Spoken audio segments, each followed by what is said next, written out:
Gauging Chinese public opinion on nearly any topic is difficult, if not impossible. Usually, analysts can only go off trends they see on Weibo microblogs, but even then, content is subjected to censorship and deletion.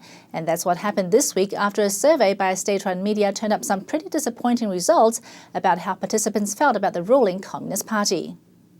It's a poll that wouldn't have been possible maybe even 10 years ago. But even so, once the results were in, censor took it down. This March 27th survey by state-run People's Daily asked people how they felt about the rule of the Communist Party, with questions like, do you agree that the Chinese Communist Party has enough courage and wisdom to accelerate reform? And what is your opinion on the political pattern multi-party participation under the leadership of the party?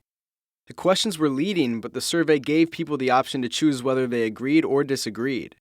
By 11:30 a.m. on April 15th, 3,000 people had responded.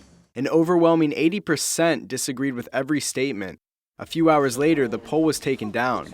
Comments about the survey on microblogs were also deleted. Hu Ping, the editor-in-chief of Beijing Spring Magazine, questions why the disagree option was even put in. Don't they know that the people really don't like them?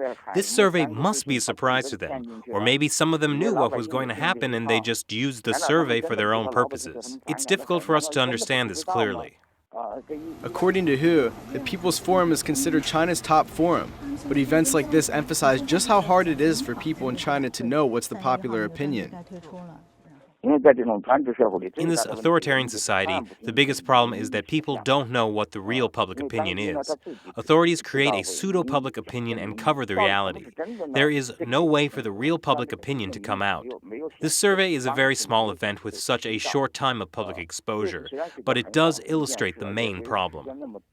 With only 3,000 votes, the survey is a drop in the bucket next to China's population of almost 1.4 billion. So it's hard to tell whether it represents a general dissatisfaction with China's one-party rule. But what is clear is that censors were uneasy enough with the results to let it stay on the internet.